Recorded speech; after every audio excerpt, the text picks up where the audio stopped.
Welcome back to the LCS Countdown. We're about 15 minutes away from Champion Select for Game 1, and there hasn't been a dramatic shift between patches 8.11 and 8.12, but there are some notable changes when it comes to pro play, specifically the departure of another item from the league shop, Banner of Command. Any last words?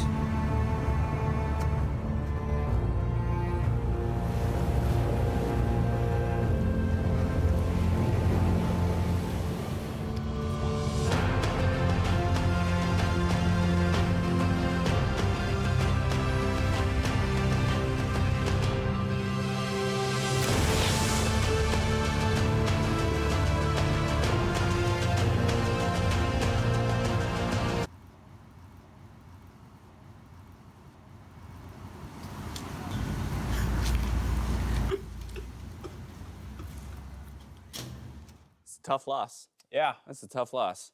Banner of Command, removed from the game. Mark, in all seriousness, let's talk about what this does change for our pro players, specifically here in the NALCS, if anything. I think a lot of people aren't going to super miss the item. I'm glad a little bit that burned out. Not the funnest thing to play against, but it was pretty important in the meta in terms of what it allowed. All those melee comps that didn't really have a way to siege inhibitor turrets. Hey, get Baron buff, get that thing, slap that down. You saw 2 to 3 a game sometimes, and that's how you would take inhibitor turrets. That's gone now, so people are going to need to find a new way with those really low-range comps to be able to do that.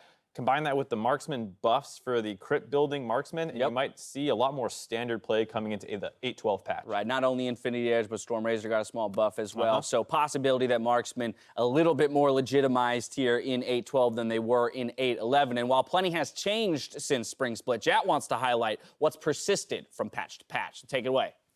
Hey, thanks, Darshan. This happened in the TSM versus FlyQuest game last week, where you see FlyQuest with a dominant duo lane against TSM, who didn't want to be in that lane any longer. And this is shown pretty evidently early on. When Wild Turtle's about to hit level 6, remember, this is Brand Nautilus, and they have a lot of kill pressure. Zven and Xmithie have a very hard time laning against this duo lane. Quan lands the hook, Turtle stuns, gets the full combo off, and Xmithie dies. So it's very clear at this point that this isn't a good lane for TSM to be in. FlyQuest tries to use that pressure and go towards Drake. And this is where the fundamentals come in very heavily for TSM, because you just need to swap out of that lane. And I think a lot of times when people are laning against a Brand and a Tahm Kench or a Brand and a Nautilus, they might forget that a little bit. So let's see the situation that's happening right here, because Wild Turtle has actually gone back to base and is running back to lane as the Drake is being taken by Nautilus. And this gives the duo lane of TSM an opportunity to go back to base and initiate a lane swap.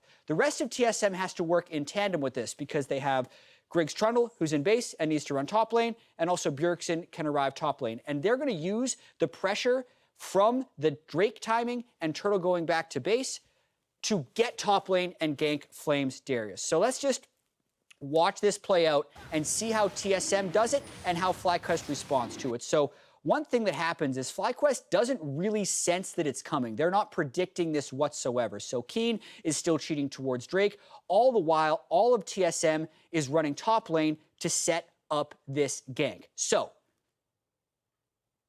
we can see right here on the minimap that there's actually no one on FlyQuest on that side of the map where everyone on TSM actually is.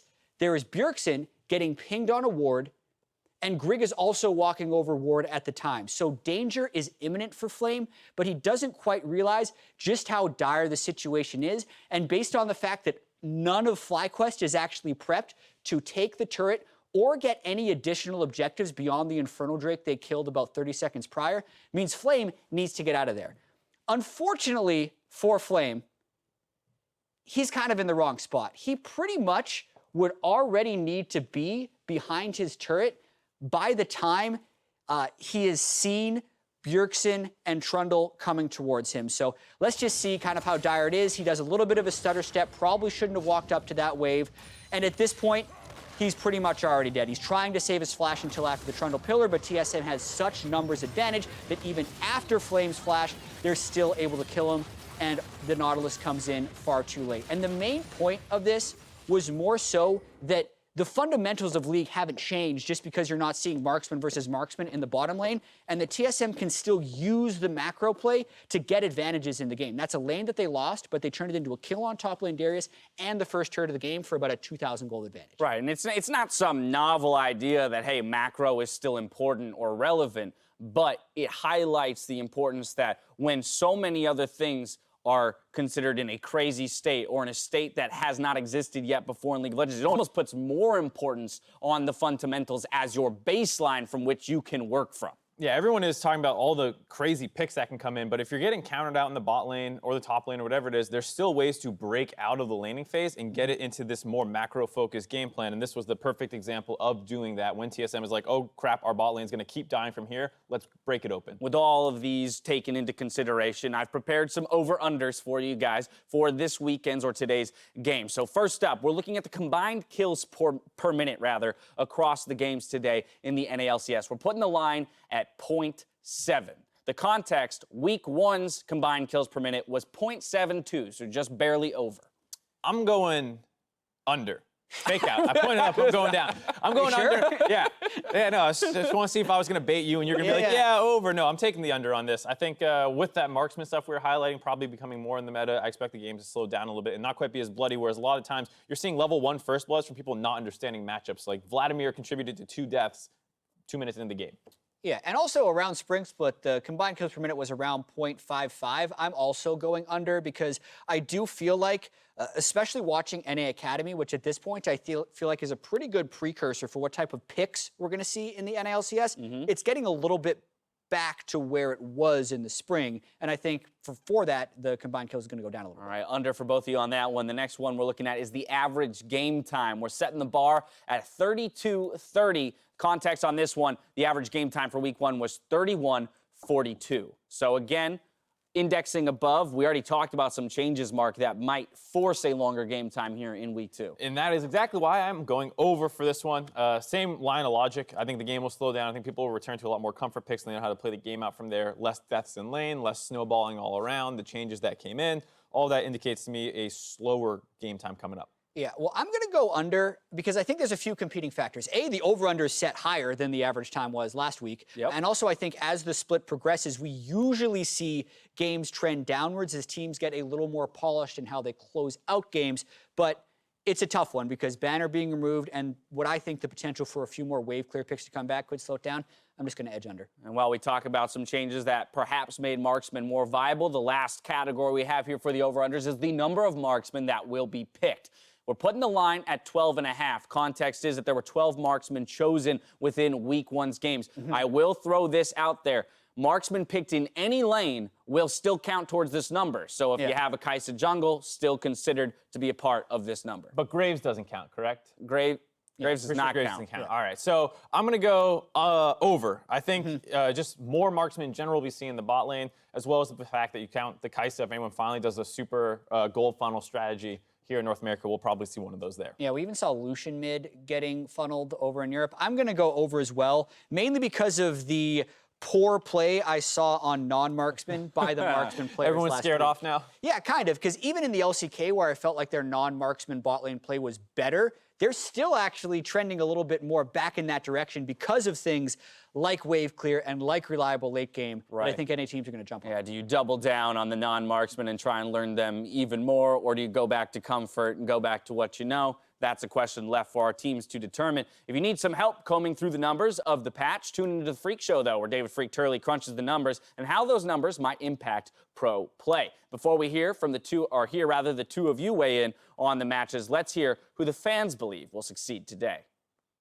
All right, so for the first game of the day, I have CLG, and they're going to stomp Team Liquid with our boy President Darshan here. I'm going to have to give the edge on Clutch Gaming for that one. I got to go Echo Fox.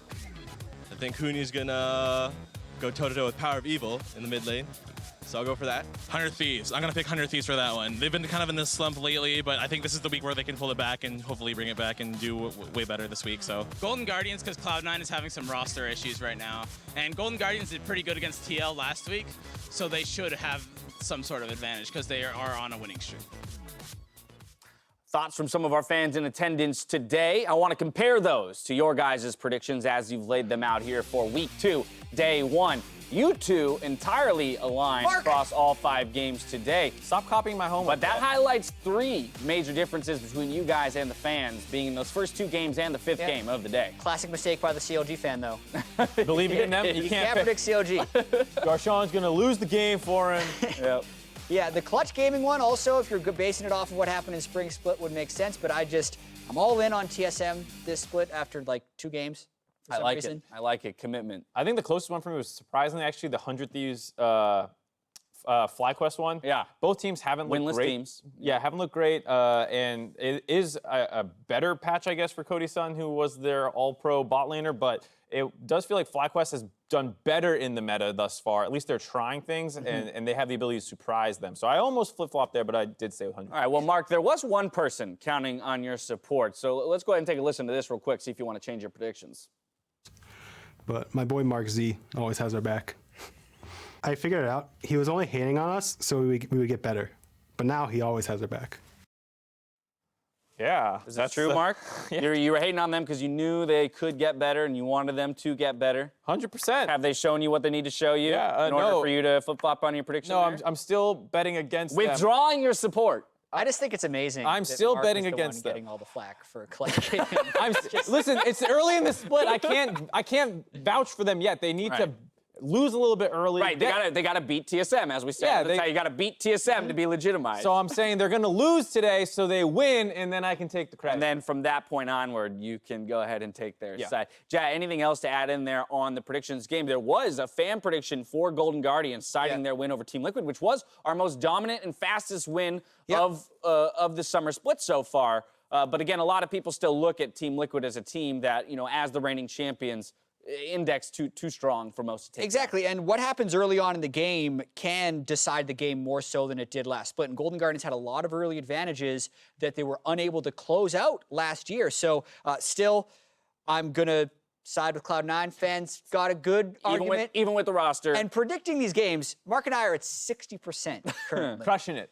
Crushing it. We will win every best of 5 with those percentages. That's exactly right. It'll be very hard-fought best of We 5. will not predict every game. They're all very tough. It's really difficult to not only predict games early in the season, but also with the volatility we're seeing in the meta right now. It makes it all the more exciting to see it revealed. All right, well, with that, let's turn back to game 1. Kane hopes adding more practice will fix Team Liquid's trip-ups from last week. Thanks, guys. I just spoke with Coach Kane, who says that the team is ready to bounce back after their loss against the Guardians last weekend. They identified their strengths, and they are working hard to address them, going back into triple blocking for scrims and playing a lot more solo queue. When it comes to the meta, they're less concerned with trying to figure out what the other teams are going to play against them and more focused on their own strengths and play styles. For their match against CLG today, they're aware that CLG is a pretty good team, but they still can't take down Liquid. Back to you guys. Stepping up on the amount of practice, also honing in the practice to focus more on their style, their champions. With that in mind, ahead of game 1, we've got Team Liquid here. Jack, I'm starting with you. Win conditions for that squad. Yeah, I mean, Kane mentions sticking to comfort picks. I think that's how CLG succeeds as well. So TL's win condition is to try and remove the comfort from CLG. I think they like counter picking for huhi's large champion pool. Your red side, if you're TL, you get to have that last pick for mid lane. And Braum and Ezreal, I think, are 2 of the best picks for CLG's bottom lane right now, and are 2 bot lanes that Team Liquid is perfectly capable of playing. So those are the big targets I'd have for TL and draft. All right, Mark, you're the CLG side of this conversation. I think what we saw in week 1 pretty much identified Team Liquid's strength. Still, they play around Doublelift, so they should prioritize their bot lane matchup here and make sure they find a good one for Stixxay and Biofrost. When Doublelift looks out of his comfort zone, it suddenly is much easier to beat Team Liquid. Also, flex on them, but not in a show-off way, but just literally they have a lot of champions that they can flex between Darshan and huhi. Actually set those up because on blue side, you're going to want to avoid getting counter-picked heavily, and you can basically give them 1 because they have that with the last pick in the draft, but by having more things flexed before then, you can probably get Impact to just default to some safe blind champion. All righty, that's going to do it for the countdown. Time to toss it out to the boys in the battle arena to get us into the games. Enjoy. Thank you very much, Mark and Jet. I appreciate the handout here. Thank you, Dash. You did great. You're a suck-up. That's okay, though. I respect you. Now, we are here for the first match in the North American LCS of patch 8.12. The analyst has talked about it a little bit. Banner of Command is gone. That might be a big shakeup in the strategies that teams use right here. We're ready to go for Counter Logic Gaming versus Team Liquid in about 25 seconds. You can see in the top right corner. Yeah, I'm excited to get it going, and Marksmen already were doing very well in NA in week 1. On 8.12, they are just a little bit better. Essence Reaper buff, Stormrazor buff, and we have seen, IE a bit cheaper as well. So, kind of some small buffs across the board there for the AD carries. And I am hoping and praying that we're going to see some Kindred. I love Kindred. I think Kindred's good. And Kindred got some pretty good buffs. Yeah, much needed. Much needed. Has been not so good for a while. And my boy Xmithie here used to play a lot of Kindred. That's true. So I got my fingers crossed. You get your fingers crossed, maybe like 2 sets toes on both as well. hands. All right, we're ready to go. Wow, I can't really cross toes very easily, but I trust that you have the ability. Azale, something you can't put your mind to. Dexterous toes. That's good. Extra toes. He's dexterous. Dexterous toes. Okay, that actually makes way more sense. Nocturne and Talia, 2 junglers banned away from Counter Logic Gaming. Want to point out that issue with Talia has been resolved, and there's no longer a bug with Talia jungle, as far as we can tell anyway. That champion's back up, but banned away by Team Liquid, not letting Reignover play that one here. No Xayah for Doublelift, so removing the only marksman he's played so far in this summer split. Lucian has been banned against in both previous games, though. True. There is a possibility of CLG trying to look for that first pick Lucian to perhaps take that away from Doublelift if they are concerned about it. Biofrost not going to get to play Braum. Braum Ezreal was what CLG actually used both of their games last weekend. Darshan played double Ornn last weekend, so CLG was kind of just sticking with what had been working. I'm going to be very interested to see if CLG is going to look to branch out a little bit more, go to a carry versus carry style matchup, because Darshan, it does feel like a lot of these split pushers, that's where he had so much success in the patch, and with Aatrox rising in priority and Camille and Jax and all these sorts of champions being fairly popular, I think he has a good chance of success there.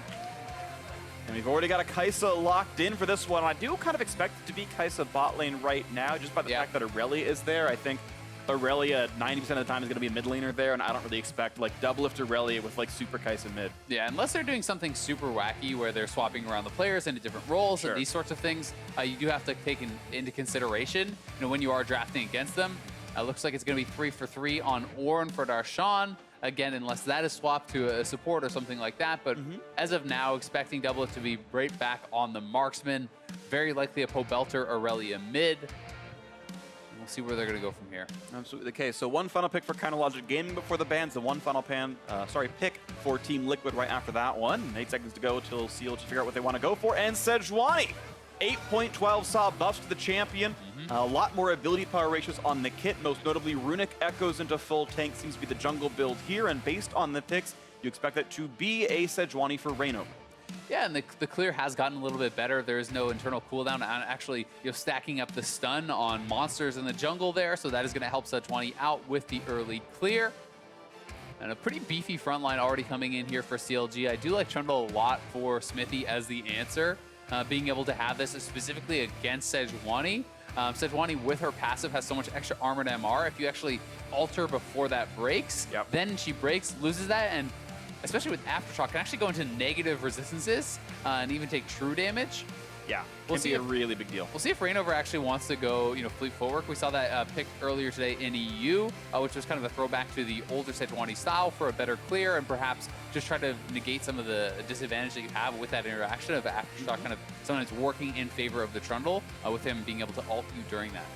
In the case here, interesting to note, of course, Lucian banned away by Team Liquids. They were more keen to pick Kai'Sa for themselves, and Doublelift respecting Lucian from the opposition, though, of course, Counter Logic Gaming have not shown their bottom lane at all, and with almost every champion in the game viable down there, it's going to be difficult options for Liquid. They banned traditional marksman. Lucian's very powerful. Ezreal, we've, as you mentioned before, seen from Stixxay twice before, but there are still probably 30 viable bot laners that Stixxay could pick up right now. Yeah, certainly a lot of variety down there if he wants to go away from marksman, if he wants to go into something a little bit more crazy. Jhin is a champion that got a decent bit better with 8.12. Stormrazor got buffed. That is the most actually popular rush item, and a bugged interaction with Stormrazor and the fourth shot, kind of the Stormrazor crit overriding the higher damage fourth shot for Jhin. That got fixed, so a little bit of a buff there. Singe looking like the pick here for Impact, and yeah, And a popular counter pick to Ornn, of course, as well. That grounded from the goop stops you from casting the second half of your ultimate. So been a very popular champion. Of course, an impact special as well. No one's surprised that it's him picking it up. But yeah, one's been very popular in the recent patches. Also now Varus for Stixxay, still sticking to marksman with a Morgana in the bottom lane. So just locking in those roles. This looks like a very standard spring split comp for CLG. Yeah, this is honestly a really strong bottom lane. This is something that we saw Clutch actually use quite a lot. There is a lot of all-in potential, and if we see Olleh actually blocking the Nami, he's looking more for the Tahm Kench. I think this is a much safer option to deal with both the Varus ultimate as well as the Morgana bindings. If you do get caught into that chain with the Varus ultimate, followed up by the Morgana binding, the Morgana ultimate, you can get locked down and burned down very, very quickly. Tahm Kench is going to help a lot with that, in addition to Sleepy Bubble Trouble, the Sejuani ultimate. So I think Tahm Kench is a fantastic pick here. We'll see how Darshan is going to be able to actually fare up against Singed in the top lane. And you talked about the kind of goop interaction there, stopping the Ornn ultimate, but it's actually a very tough lane matchup for Singed in the early levels. Post 6, once you have some levels, it does become pretty rough for the Ornn, but in the early levels, we have seen solo kills in competitive play. We have seen the Ornn kind of bullying out and really being able to kind of put some pressure onto this Singed, but if that doesn't happen, it can get rough, it can get frustrating. That being said, banner being removed actually affects both sides of this matchup. A, as a fallback pattern for the Ornn, trying to allow him to have a little bit of pressure, and B, normally you would like to get that early banner against the Ornn as well for the Singed to be able to kind of try to knock down that turret. Absolutely the case. We'll see what comes through then and what people want to pick for themselves. AP Singed, my personal favorite, but obviously you might need the front line in a team fight here. Trundle and Tahm Kench there as well. No traditional mage in the Team Liquid roster, but of course, with AP Kai'Sa being the popular build, magic damage still there in the lineup. And we can see once again the rosters on your screen. You mentioned Ornn versus Singed being a Ornn-favored early lane matchup, and in fact, not typically known for his laning phase. We've seen Darshan get a couple of solo kills himself, even against champions like Aatrox. This could be a bastion of power for Counter Logic Gaming. Zoe, the first pick of the draft, but up against Irelia, one of the most popular mid laners in Pro League of Legends, could be a very interesting matchup to watch play out. It's also kind of funny to say when you are looking at CLG, who has a marksman, but AP Varus is by far and away the more popular build these days. And if Stixxay does go AP, they're essentially pure magic damage, and then it becomes very, very easy for the Singed, the Trundle, the Tahm Kench to be itemizing that magic resistance, and even Doublelift going a little bit more defensive and these sorts of things. So we'll see if Stixxay is actually going to kind of adapt his build and go for more of a pure physical damage build like we used to see, Rageblade IE, Hurricane, these sorts of things instead. I'm not sure if we will see that adjustment, but if he does go AP Varus, they are super one-dimensional in their magic damage. Yeah, and I feel like it's pretty easy to stack MR. I think all those items are they feel very good. They're really efficient. I mean, Adaptive Helm is perfect against Varus. It's all repeated damage sources. Definitely agree this could be a difficulty for CLG 25, 35 minutes down the line if it gets to that point. We will see what happens. Both these teams sitting at 1-1. Their victories only against 100 Thieves apiece. Could feel good beating the previous LCS finalists, but also a team that had not found their footing so far in the summer split. The squads scout each other out. Looks like no deep wards that I can detect, and so no obvious tells about jungle starts, and both these players can figure out which camp they want to go to in the Fog of War. Trundle on red buff, the same for Sejuani. Darshan, ooh, bone plating's now on cooldown. Advantage impact. Yeah, it is, I mean, do you say it facetiously? It is a little bit of an advantage, obviously, not a big one, but bone plating can be pretty big, actually, in their early trades, against Singed, actually, as far as I know, reduces each tick. The procs can actually take each individual tick of the poison, so that can be a decent little bit of damage reduction, but, Ornn with the W, with Grasp, if you can get those passive autos off on Singed when he tries to run through and poison up all the minions, that is why it can be difficult in the early levels. Once Singed is a little bit more tanky and can kind of get to a certain point where you can kind of ignore the Ornn more easily, it does become a lot more difficult for Ornn, as you don't really have that kind of damage scaling that is sometimes required to get kills later on. Right now we see that early little bit of pushing from Impact down on that side of the map, and a couple of attacks come out from Darshan. We watch the bot lane as the early pressure is going to be Doublelift and Olleh getting this one level 2 right there. It's also interesting to note that it is going to be the lethal tempo on Varus, which is going to be incredibly strong for team fighting, but if he is taking much poke and if there is a lot of trading going back and forth, Doublelift is playing fleet footwork, so he's going to have a bit more sustain because of that in the laning phase, and Both AD carries are going to be running teleports, so it may not really come that much into play. And when you are having the range support advantage, as Stixxay does on his side, I think it can make sense to set up your runes more for a later stage. Interesting enough, Impact put the ward down in front of Gromp, but Sejuani is not passed through there right now. So even though Impact uses early ward, he does not see the Sejuani's top river right now, and now could be surrounded. The pillar is there, the charge is going to land for the knockup, but now Sejuani's there to start stacking up for the E passive to find that stun. The flash isn't going to matter, he's still stunned up. The flash to chase, and Impact goes down. Reignover passed around the ward. Nicely done there from Reignover, committing the flash to get the summoner from Impact and get the first blood. So that is very, very nice for CLG, getting some pressure down on that top side. Here it is one more time. As you said, not spotted out by the deep ward. But this was a pretty interesting ganking path. And at this point, I think from Impact, you probably just shouldn't be flashing. When the E passive is on you, Sejuani's love to stack that up and actually wait until you flash, and then they have that stun to lock you down. So it does get taken out, but we'll still have pressure, and it's not like this is a snowbally matchup in the top lane. It's not like... Yep. Whoa! Flashes for the smite. Reignover did it early. Now it's a jump over to get away. That's at least something back for him. He gets to take 3 of the buffs, although I'd still probably take first blood myself. Yeah, definitely rather have the first blood, but you know, it's kind of tough because CLG has a jungle matchup that is going to get worse for them as the game goes on, and a top lane matchup that gets worse for them as the game goes on. So, you know, they get that first blood top, but it's not really going to change too much, as it's just an assist for Darshan. Stint will scale and kind of start to really have pressure in this lane, and Trundle is going to continue winning the 1v1. So it's not that big of a deal for TL, and if you're on their side, you're pretty unconcerned about the fact that he gave up 1 kill. Maybe so. You're seeing the damage done towards Darshan. Of course, he has already committed his teleport, though. Probably to heal up from before, so he's going to have to kind of weather the storm now with only limited sustain. Of course, Doran's shield probably still fine. Doublelift himself, look at how low he is now in this one. Still does have that teleport on Kai'Sa as well, and likely to pull that recently. Or soon, I should say. Yeah, Xmithie is not up on the top side, but Darshan is a little bit worried about that. You can see he's going to just wait at his turret and kind of wait for those minions to come back and try to farm under his turret, because he certainly is fairly low. We'll be able to regen up a little bit, and you know, as he gets some more gold, you can continually kind of build more items as the Ornn and have a better chance of staying in that lane. But there is always the potential of Impact diving him at 6, so he's gonna have to be pretty careful about that.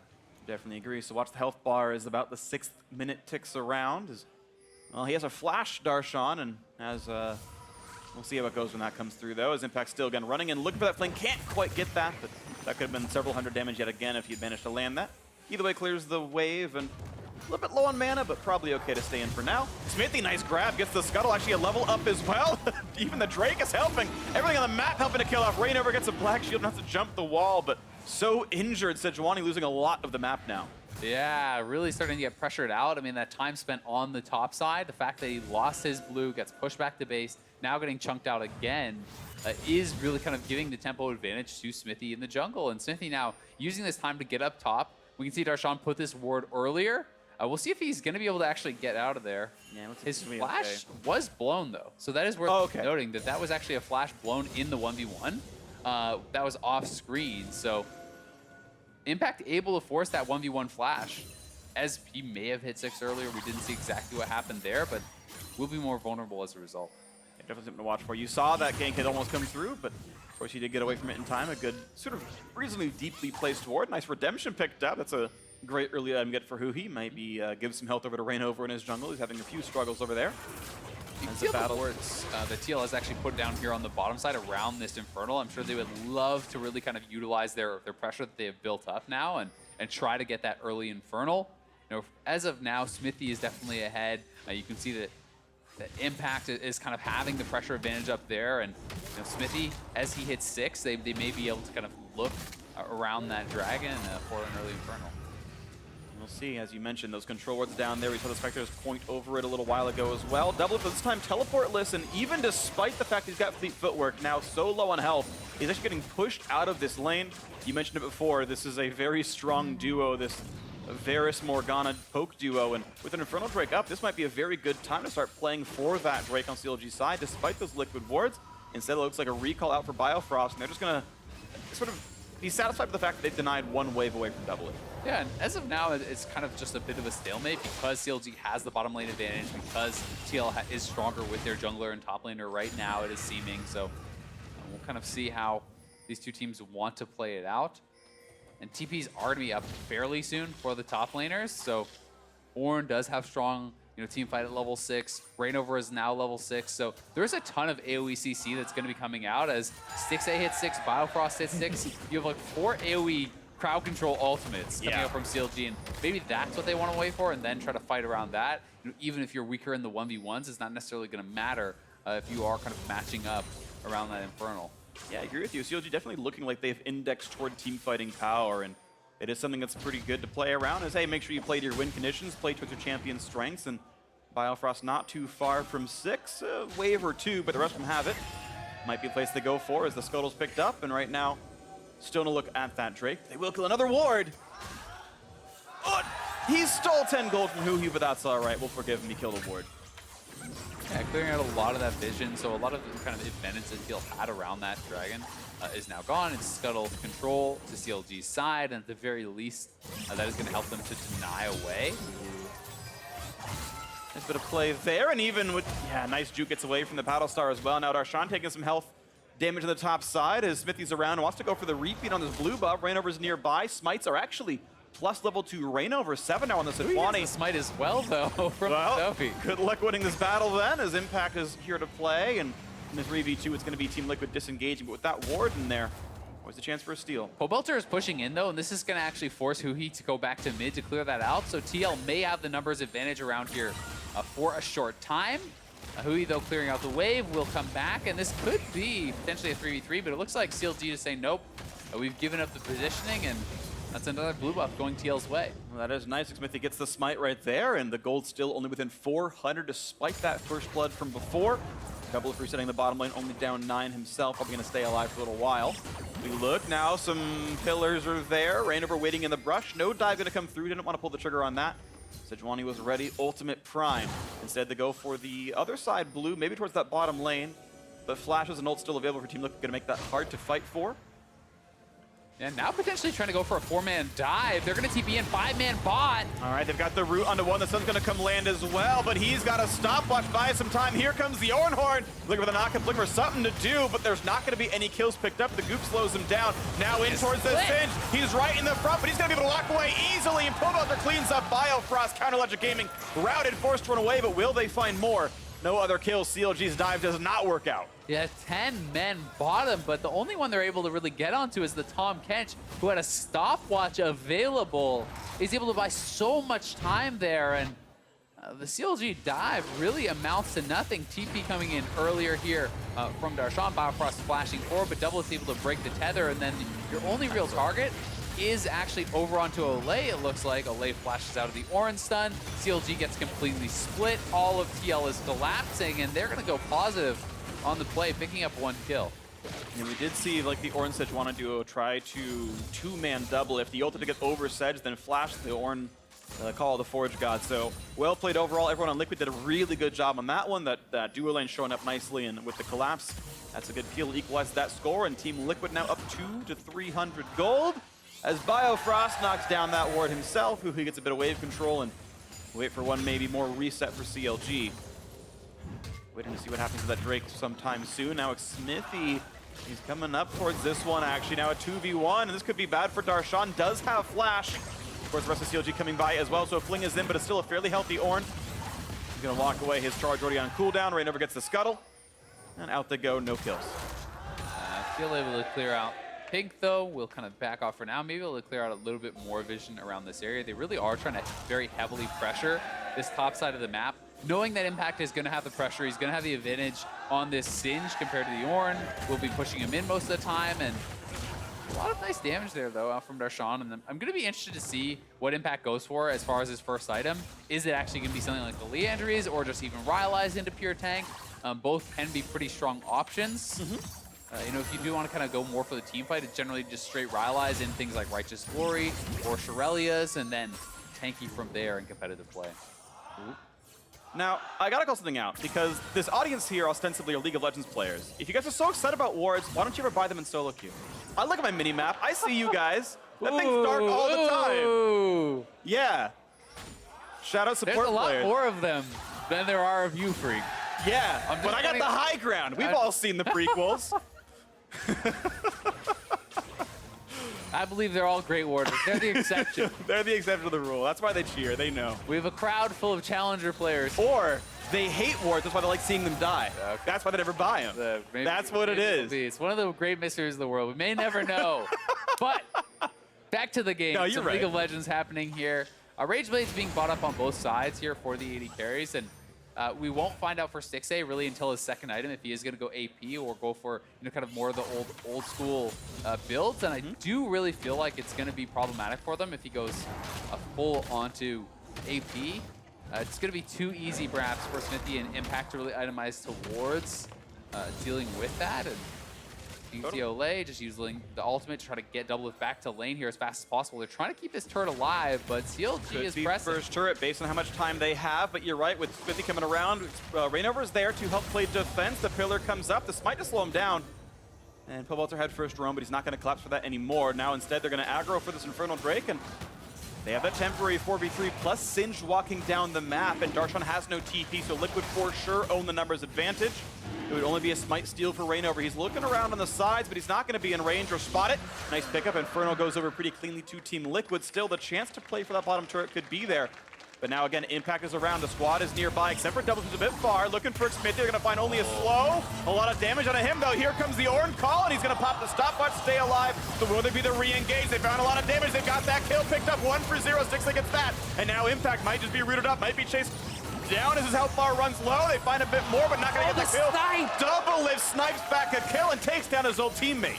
Nicely done, making that a 1-for-1. It looked heavily in the favor of CLG, and now huhi can get chased down. He's stunned. They've got an ignite, but there's a little bit too much defense on him. He should survive this one. And he picked up a Zhonya's active there, so they wouldn't be able to actually dive onto him. Otherwise, that likely would have been a sure kill.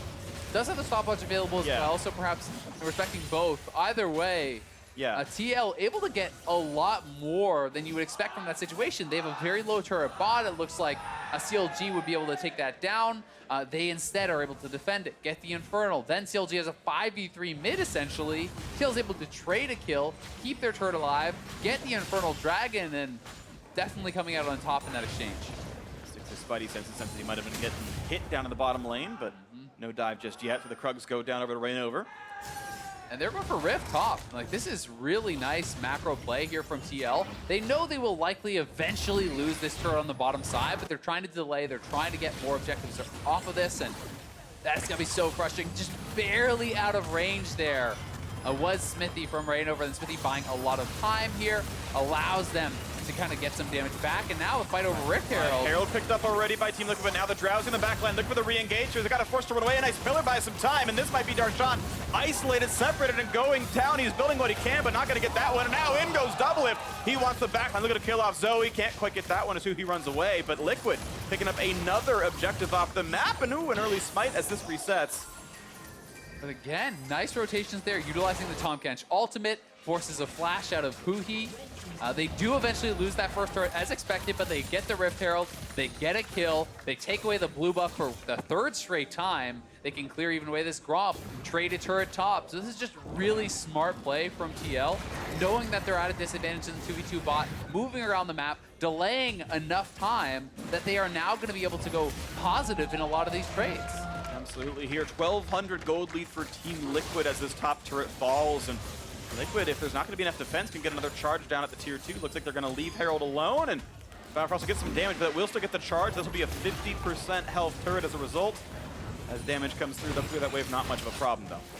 Here's the fight one more time, trying to get in there, but the Rift Herald is already gone, and this is a flashless Darshan. This TL 3-man squad very, very strong in the fight, and with the rotation coming up here from Doublelift and Olleh, the Abyssal Voyage delivers in Doublelift, getting a flash there out of huhi, pushing them out of their jungle again, and ceding the blue buff for the 3rd straight time. It's true, they've gotten every single one so far, so even Liquid looking pretty good on that side of the map. Now we'll see what Counter Logic Gaming can do to kind of come back, because 1,300 gold down, TL has reset, they've got items in inventory. It looks like Stixxay building towards a Stinger means will be that AP Varus, and again, as you mentioned in the very beginning. Or something. Yeah, or a Blade of the Rune King, but it is likely going to be a Stinger. Well, you're right. There's a lot of things that the Double Decker could be, so we'll, I guess, wait to see what that is. But Magic's is starting to stack up. Merc treads on a couple of players for TL already, and As you mentioned, Champ Select now on 4 of them, or 3 I should say, sorry. This endgame could be scary. Stixxay wants in, finds the root, quick cleanse out for Pobelter, slowed, but walks away from the Dark Binding, and that's not too expensive of a summoner spell. Yeah, I mean, 3 Merc Treads, as you said. QSS already done on Tahm Kench. There's a cleanse on Pobelter. They're going to be stacking MR, and this is going to get worse and worse and worse for CLG the longer the game goes on, unless they can find really an incredible kind of AoE team fight where they're catching multiple members, you know, with the Varus ultimate and the Ornn ultimate, and kind of just snowballing that to a team fight victory. You know, the efficiency is just so much higher for this TL side as far as itemization is going to go, if it is Stixxay going for the AP build, because even with Doublelift going AP, you still have Xmithie dealing some physical damage. You have a big physical damage threat from this Irelia, and there's kind of a lot better mixed damage there. Well, maybe you're right about this one, Azale. It's going to be a Zeal coming through for Stixxay. That could be Hurricane Shave, Rapid Fire, any one of those items. Now looking for the dive on mid lane. Nice quick stopwatch used by huhi. Will he be re-engaged upon? Slowed down. Tagged by this one as well with the turret gone. So will not go for the dive, as now Stixxay is here to defend. And they're going to stay alive on this one. TL, though, still get another advantage. Their gold lead now pushing to 2,500. Taking more of the map. Yeah, I really like this from Stixxay. I think it is very intelligent as far as the itemization goes.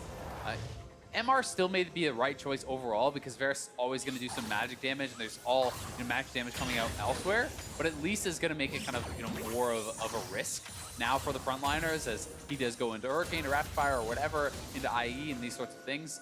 Will be able to be much more of a threat, especially with that lethal tempo. If they can keep him safe with the Black Shield and with these big frontliners, he's definitely going to be able to put out a lot of damage in the team fights. And Stixxay has been one of those star performers for Counter Logic Gaming. I think he kind of bounced up and down. He's had a pretty high variance performance in the NALCS, but I think of late, especially looking at Spring Split, he's been really, really good. And I think this is a player that CLG can put their effort into, and I think he'll reward them for their efforts. But now a pillar towards huhi, but just think they're not going to find much. Olleh going to be bound up, but again, has that way to get out. Early QSS for him, and nothing to be grabbed. But this Cloud Drake up in 5 seconds, and a couple of summoners now missing for TL. Could make this a bit easier for CLG. But for the bubble, not going to find that just yet. Xmithie dances back and forth and waits for something to see. But Impact is pushing on the top side. Someone's eventually going to have to answer that, or they need to force a play elsewhere. And it's kind of funny looking at the garage sale that Darshan has accumulated. He really is focusing on CDR, you can tell. He wants an Abyssal, but he grabbed the Sheen, he grabbed the Kindle Gem, saying that, hey, it's all about the CDR, which I think is pretty intelligent on the Ornn, because really you are your ultimate. As far as team fights, that is what you are. And having that ultimate up every single time you want to go for a pick is very, very important. So he will kind of delay some of the item efficiencies with the completions, but he's going to have a ton of early CDR. And even though he is about his ultimate, not simply about team fighting power, Team Liquid not letting CLG play that kind of style. The last big fight we saw out of CLG, the last 2 actually, Liquid went with a kill and nothing lost for it here. The split push on the bottom lane for Pobelter, got a solo turret down there. We saw on top lane, the wave was all the way down to tier 2. CLG have really not been able to find their way into the games. They're being bled out so far. I mean, it's tough to see who's going to really be able to answer effectively in the side lanes. Now, who is supposed to be answering a 1-3-1 that could potentially be coming out from TL, right? You put Irelia in a side lane, you put Singed in a side lane, and then you have quite a safe 3-man squad with Tahm Kench as a QSS, the Kai'Sa, and this Trundle, and then you're kind of trying to pull CLG apart. CLG wants to find picks, wants to find engages, and even if you group 5 and try to hard engage on that 3-man squad, well, Tahm Kench can keep you safe probably through a lot of that. Good luck then, CLG finding their target. As the wave again gets pushed in, Stixxay being donated a lot of the farm. He has the most on his team. That I think makes a lot of sense as a very hard scaling crit champion who will need to move on well. Natural Tooth though done for Doublelift means he's on a power spike, and they could look for Reignover. That was going to be a stun, but well, of course you've got Olleh nearby. They're going to bind the root onto him now, and he's just being thrown abilities into, but so tanky, and the Tahm Kench able to walk away. And now a team fight. They're coming for this big fight right now. CLG have nowhere to go. Here comes the Ornn Horde. Can this be the fight they need? Darshan kites back, finds a Naga, but already Stixxay is dead, and they get a second as Zoe falls as well. Looking for a third. Reignover running out of health. A quick stopwatch. Use a double kill now for Doublelift, and they look to chop down absolutely everyone. It's only Darshan left alive, and he's running for his life. The bodyguards are dead, Mr. President. You are going down 5-0. Team Liquid grabbed the clean ace. Team Liquid pulling them apart, getting the item advantages. They can now head to the Baron. They're going to leave Impact to try to continue to pressure this mid lane. They will go to the Baron. This will be an enormous lead for TL. Absolutely a beautiful fight out of them. Baron Nash looking to shoutcast this fight. They're going to win it without a single casualty. A quick recall out of the Singed. nothing CLG can do to stop them here. Liquid have just completely smashed open the mid game. Yeah, Liquid looking back in full control, Doublelift back on a marksman, and TL looking very, very good here. CLG want to go for the pick, but Sejuani ultimate onto a tank with the Tahm Kench behind him means you're going to get very low value there. And then the TP from Singed is just masterful here from Impact, running through, creating so much chaos. Pobelter flying in from the side. Singed able to buy a lot of time and survive, and that just means that Xmithie and Olleh are very easily able to protect Doublelift, who can start to fly through the fight. Great use of the stopwatch there from Pobelter, resetting the turret aggro and able to pull off a 5-for-0 ace at 20 minutes into a Baron. Yeah. Is essentially a death sentence for CLG, barring some insane amounts of throw from TL. Absolutely agree. This is a super, super massive advantage now. So what will Liquid pick up? They're waiting with all 3 outer turrets gone and the tier 2s all available to them with 2.5 minutes still to play with on this Baron buff. No Banner of Command makes the sieging not quite as easy, but doesn't even matter as much. Pops the ult, flashes away. 50 stays alive, but does lose a couple of important cooldowns. Mid lane under fire, that cannon minion shot almost knocks it down, and it will fall. One turret down. And the thing is, it's like, great, they got a flash mid lane, but they still lost a turret, and that's a 5v3 mid. They're getting 1-3-1, which is kind of what you expect from this TL comp. CLG doesn't even try to answer in the side lanes because they know there's no real chance of being able to 1v1 on either side. So all TL needs to do is wait until people answer one side, then you push on the other, and you just kind of continue this push and pull process. Impact will have that bottom lane wave to the turret at the inhibitor pretty soon. He's already knocked down the last tier 2, and the push will continue. And one wrong step from CLG means they lose the base. In about 30 seconds of trying, Team Liquid have knocked down all 3 tier 2 turrets now towards the inhibitors. Now, Pobelter must be a little bit careful about this. Does have cleanse, does have flash. He can get away from most of the attacks out of CLG. Yeah, CLG basically their only way to do this is you wave clear Xmithie on one lane, then you go to the other lane, you hard engage, you get an immediate kill, and then you get back in your base and you defend those turrets. And that's what they need to look for. So it has to be a pinpoint engage with the Varus ultimate or a binding or that Ornn engage. You immediately kill, then you get back to defense. Anything else means they're going to lose inhibitors. Looking for the bind, not quite going to get that. Xmithie was a little bit alone, but not hit by any of that hard crowd control.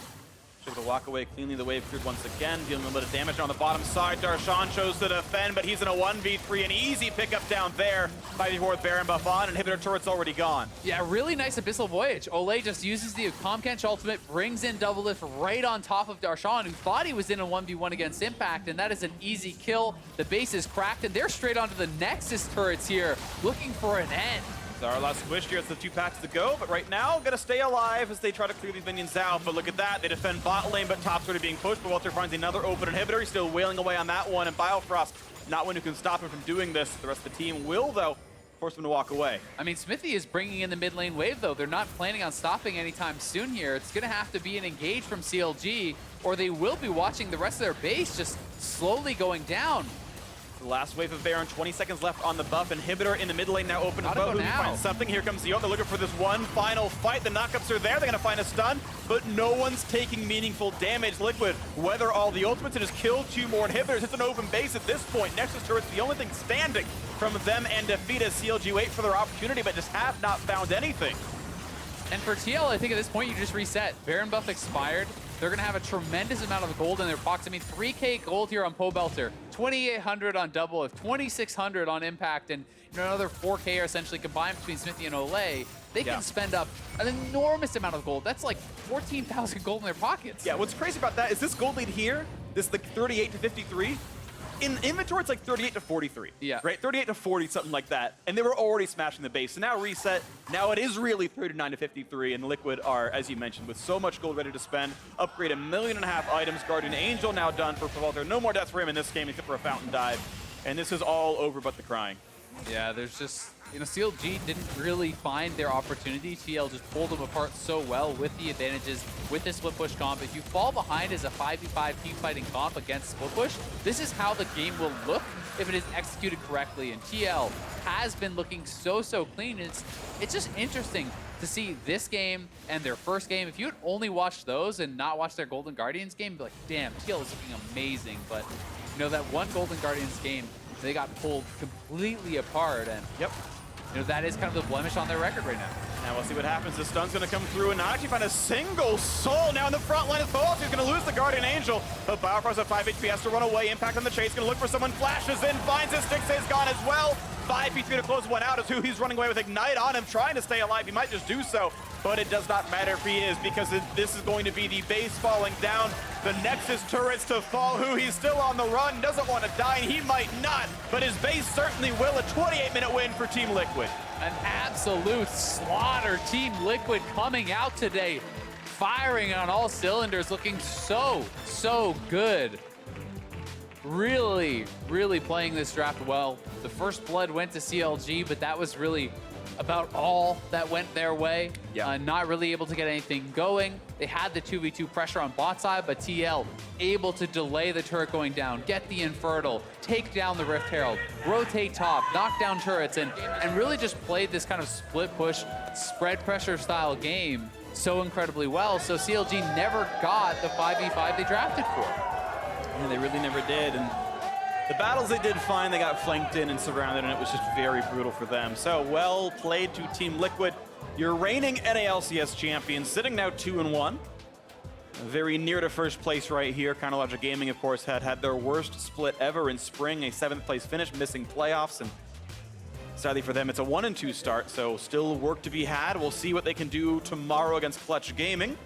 And Liquid's matchup is going to be a fun one against Destiny, against TSM, one of the only undefeated teams in the LCS. That one's going to be exciting tomorrow. Yeah. Wait for that. But that's I think, to me, the proof then, okay, Golden Guardians blunder happened. Sure, that was, Doublelift having a very bad game on Vladimir and other things going on. But, okay, 2-1 is a very good start. You've already knocked down 100 Thieves, who are the finalists. You get to go against TSM, who are undefeated and just one of the NALCS standouts. That, to me, is when you could say, yep, TL are definitely back. Yeah, I mean, if they take down TSM tomorrow, it's an incredibly strong start. But still, a lot of work to be done before they could do that. Lots of work to be done, but we'll now hear more about that Game 1 victory and send it over to the State Farm analyst desk.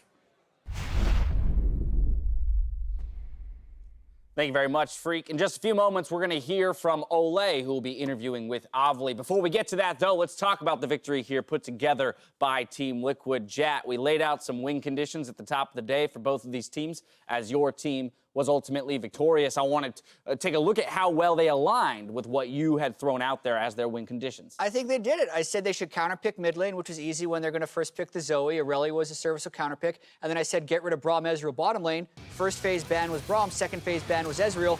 And then from there, it was just about execution.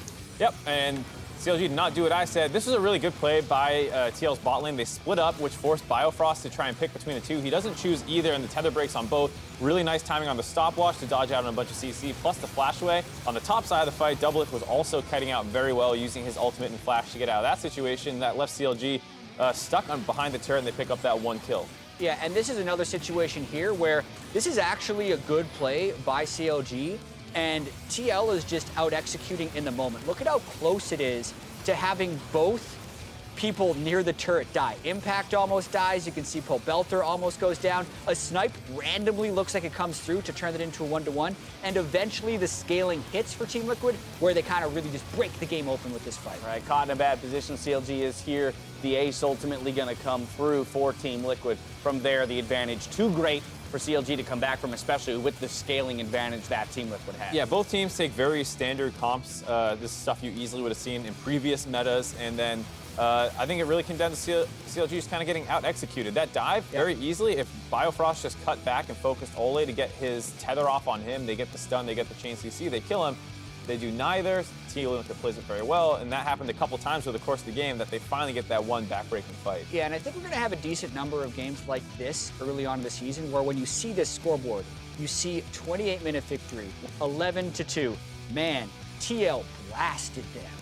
But actually, the game was pretty close. Right. Those two plays that we saw in the mid-game were incredibly close and could have given CLG something. So I think this was a close, well-fought game. Well-earned victory by Team Liquid, but I do not think it was a stomp. Right, 20 minutes of near neck and neck. The last 8 minutes is really where that swing came in for Team Liquid and ultimately the victory. Other things of note here is, of course, the Sejuani making her appearance back in the North American LCS. I know it's been picked up by a few other regions as well, so continued diversity in the meta. It just has a lot of synergies with meta champions. If you see Irelia in the mid lane, you see Yasuo in the mid lane, pick a Sejuani, free stun setups with her passive applying on melee champions, and she just combos together very well with a number of champions. I will say this game was MSI meta. This was 8-9. We saw Singe ban against Impact at MSI. We saw Kai'Sa was a priority pick. We saw Irelia coming towards the end. All these picks would have been fit right in with MSI. At the end of the day, though, this game won. I don't know. Just like, you want to dive back in there? Who knows? We got some solid AD carries in this league. Maybe they'll pull the Uzi method of or strategy to winning out there. To hear more about that victory, let's hand it off to Avali and the Team Liquid support. Thanks, guys. I am here with the most wholesome player in the LCS, Olleh. Congratulations on your victory. Now, we saw Team Liquid kind of go back to the more traditional compositions. Spoke with Kane today and said that you guys were going to be more playstyle focused and focusing on your own strengths. So how did you feel about today, and was it a step in the right direction for Liquid? I think nowadays we try just traditional AD carry and support. I think that's much better for us because it's like if AD carry want to play Vladimir or Swain, some other random AD carry, they have to play tons of games. But it's really hard to play other champions because we don't have enough time because of Scream and someone just has some other hobby, I don't know. But yeah, Peter has played a really long time with just range AD carry, but I think his range AD carry is like just high level. So I think we are really confident to beat any other weird AD carry, so brand or whatever. So I think that's why we were confident today. And I want to ask you a little bit about yourself, because over Team Liquid's squad videos and over social media, it looks like you have been putting in more effort to take better care of yourself and your mentality. Yeah. Can you tell me how you're doing that? Actually, last split after I just played Scream, and when I back to home, I took a break, just like watch movie, watch some Netflix drama. But now after MSI, I watch some soccer players or some great sports player, and they say they gonna put some effort, even though that's their vacation, their break. So okay, I can do that. So now after Scream, I just went back home, and then I just watched some motivational video or just maybe exercise, ride bike every day. So I think that's really good for me. And last split, I remember you had said that you were having a little bit of difficulty taking criticism. Has any of that helped with kind of taking it? I talked with Gerard, who is our mental coach. He's kind of my American father, and he listened to my every single word and from my heart, and it really helped me. So I think now I solve my many mental problems. It's like now, like when my teammates say something strongly to me, like I'm okay because this is my job. I want to be more professional. So like just say whatever. I'm gonna fix next game. And on the spring final stage, you had some really nice words for Doublelift. How's that relationship going? I think Peter is simple man. It's like if I'm good player, oh, Olleh, you're good. If I'm bad, oh. So I think to be better buddy with Peter, I think I have to keep working hard. I want him to feel like, oh, I don't need to think about my support stuff, because I think when he only focus on his AD carry, I think he play much better. So I want him to just focus on his game. And really last quick question for you. I overheard in the makeup room you really want an animal companion. Can you tell me about that? I had one dog in Korea, and when I was in Taiwan, I had 3 cats. But yeah, sometimes I miss them a lot. But yeah, but I feel like as I talk with you, like I cannot have cat when I have no time. So maybe just I can do that. Yeah. We could get you a Tamagotchi or something. But Olleh, congratulations again on your victory. And for everyone else, we're going to be stepping away. But when we return, TSM hope to get revenge against Clutch Gaming. Don't go anywhere.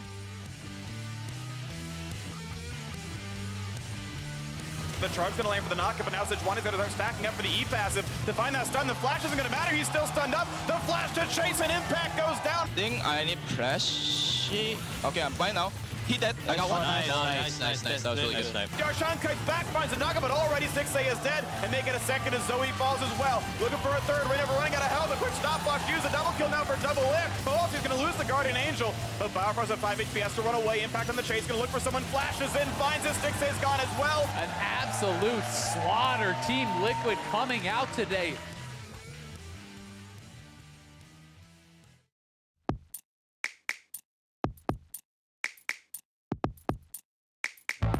Welcome to Assist of the Week, presented by State Farm.